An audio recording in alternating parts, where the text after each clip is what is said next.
señores, con ellas subes al Ministerio de la Fruta y de la Verdura del Tiempo. Bienvenidos a este su único programa asintomático, su único programa machista, racista, homófobo, antisemita, transfobo, islamófobo, celíaco, embarazado de 14 meses, 13 en Canarias, alérgico a la lactosa, orgulloso consumidor de bramitas catalíticas y de cazoletas con bisagra, o en su defecto sin bisagra, transmitiendo desde este mi trastero a 45 grados a la sombra, tonturun, tonturun, y con una ciática cojonuda, porque señoras con señores, no existe mejor maestro en este mundo que el dolor. Sí, señoras y señores, sí, no les descubro América, ni pretendo hacerles ningún alegato teológico. No, estoy hablando de dolor, dolor físico. Porque, señoras con señores, ¿quién puede negarme? ¡Desafío! No desafío, es un topaná. Pero, ¿quién podría negar que solamente hay algo que se parezca mucho más a un sucedáneo de realidad? Algo que sea una inyección directa, mordaz y a la vez mística de lo que significa estar vivo. ¿Quién podría negarme que más allá del placer que tan vivo puede hacerle a usted sentirse, existe el dolor, que le hace sentirse todavía mucho más vivo? Porque, señoras con señores, si bien besar a un ser amado le transporta a las mieles del nirvana, existe un sentimiento que todo lo empapa, todo lo impregna, de madera todavía, de madera y de metal y de cobre y de oro y de platino y de cualquier otro tipo de mineral alquímico. Alquímic en Canarias. Señoras y señores, qué sentimiento nuevo que me tiene alta la vida, la pasión en la gola, leros que si fa parola.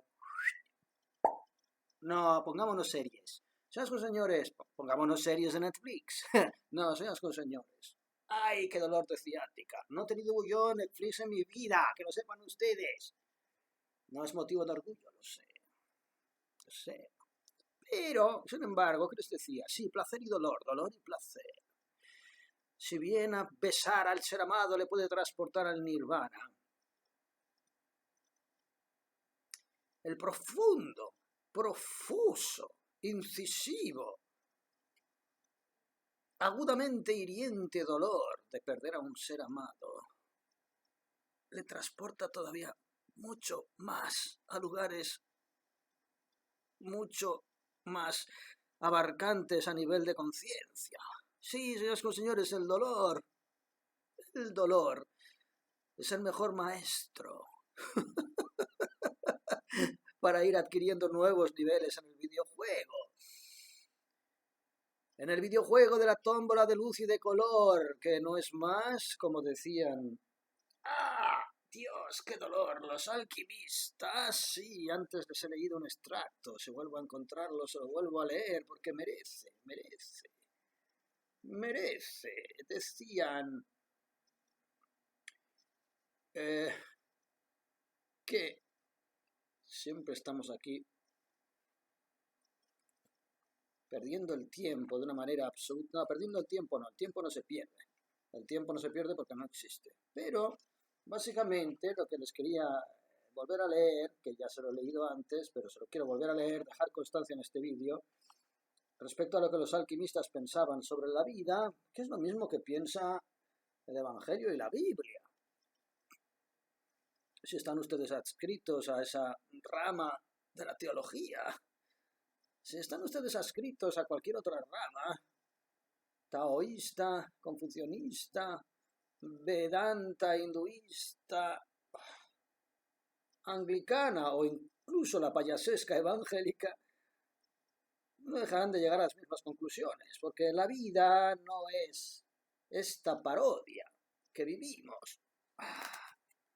¿O acaso no es una mera parodia todo aquello que nos rodea, señoras con señores? Y no me refiero al amor, no me refiero a esa energía electromagnética que de forma energética articula todos los aspectos de esta realidad física y de forma no energética rubrica en un esquema invisible, no manifestado, ubicuo y omnisciente todo aquello que es y todo aquello que no es.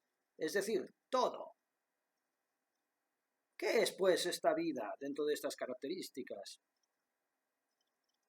¿Qué es la vida? No es, sin duda, esta parodia que vivimos. O sea, esta parodia en la que morimos poco a poco, sino la vida pura y regenerada que comienza con la resurrección. La resurrección.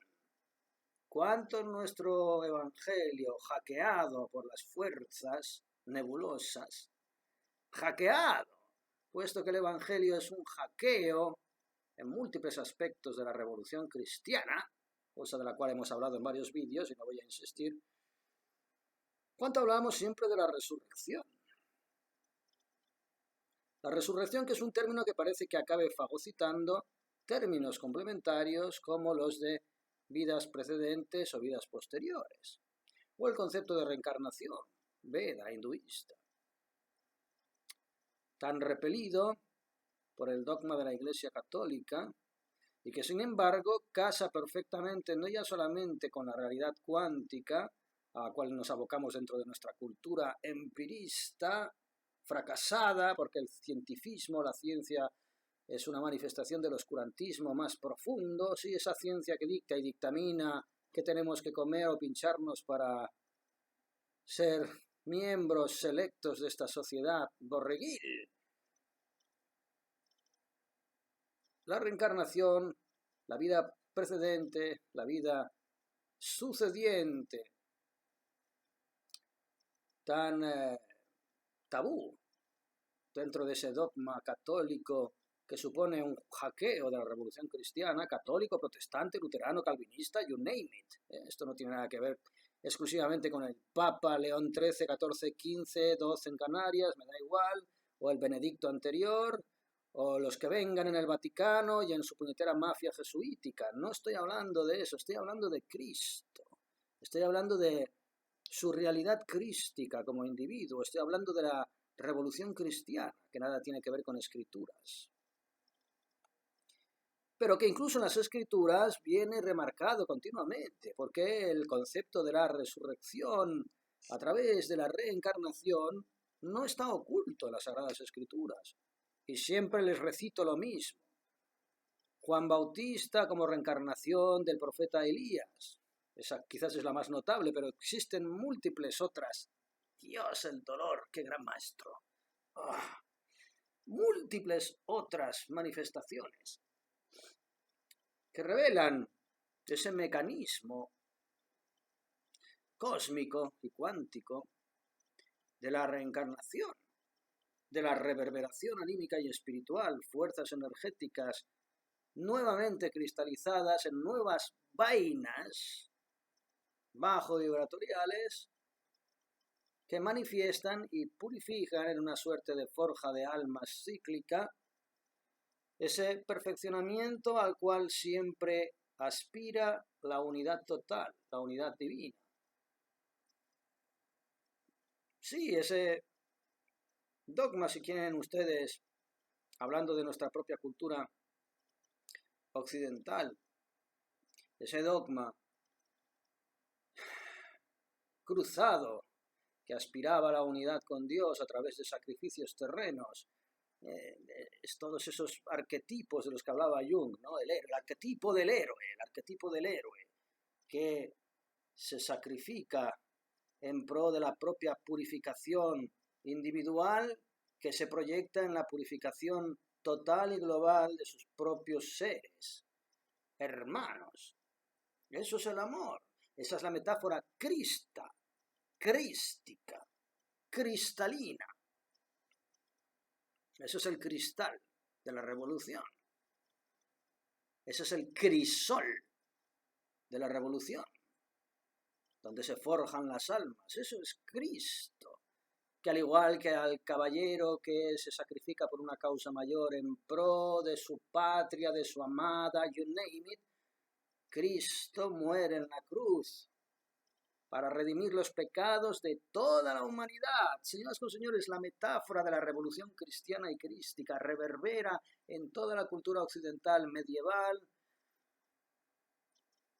proyectada luego en alquimias y en varios dogmas cabalísticos, que no judaicos,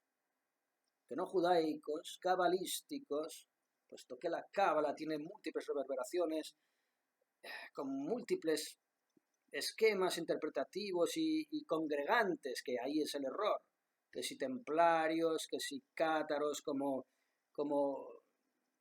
portadores de los viejos dogmas olvidados y exterminados por el leviatán de la iglesia, de una iglesia fundada por un Pedro que ningún Cristo pidió, porque olvídenlo, eso de Pedro, sobre esta piedra fundarás mi iglesia, no estaba hablando de templos y no estaba hablando de congregaciones dogmáticas, estaba hablando de la palabra, de la revolución crística, que no requiere de templos, que no requiere de obispos, que no requiere de papas y que no requiere de más que la propia interpretación individual de cada ser, de cada conciencia, que ya porta dentro de sí misma el germen crístico de la revolución cristiana, porque nosotros solamente somos cristalitos en un caleidoscopio de una unidad crística aparentemente pulverizada, atomizada, pero no existe nada, ninguna incógnita que responder. Todas las preguntas y todas las respuestas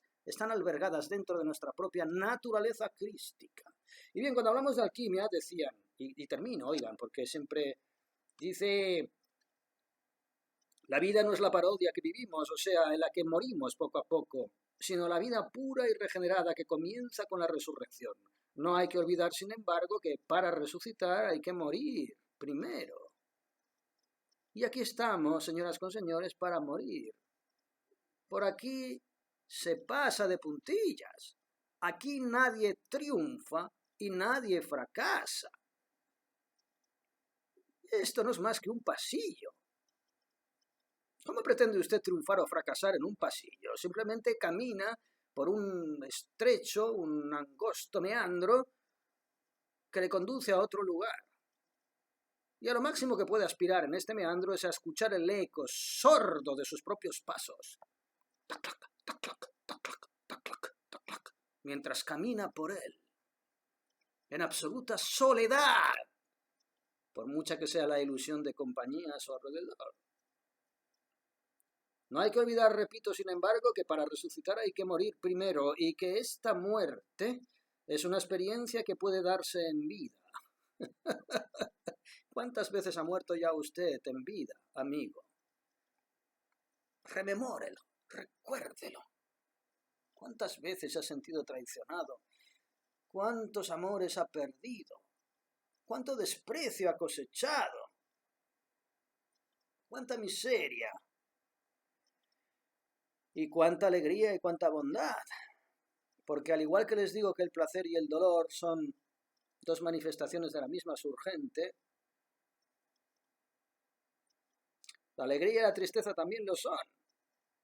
Y la traición y la lealtad, y la luz y la sombra, y el hombre y la mujer. Por ello se muere muchas veces en esta vida antes de resucitar. La resurrección crística, sí. Morir antes de morir. Y aquí vivimos entre dos tipologías de muertos. Aquellos muertos sin alma, porque estando muertos creen que están vivos, a través de cosechar efímeros placeres, efímeras glorias, tan inconsistentes como el mismo aire que respiran. Y luego están los muertos, que saben que están muertos en un lugar que es un cementerio y del cual deben escapar para resucitar. Convivimos muertos vivos y muertos muertos. Así pues, señoras y señores, nosotros somos los muertos. Muertos vivientes, sí. Morir antes de morir, que dice ese dicho sufí. Morir antes de morir una y otra vez. Una y otra vez, una y otra vez, una y otra vez. Su norte, el dolor físico y psíquico, excelentes maestros. Pero sobre todo, el amor. El amor es la brújula. El dolor marca el norte dentro de la brújula del amor.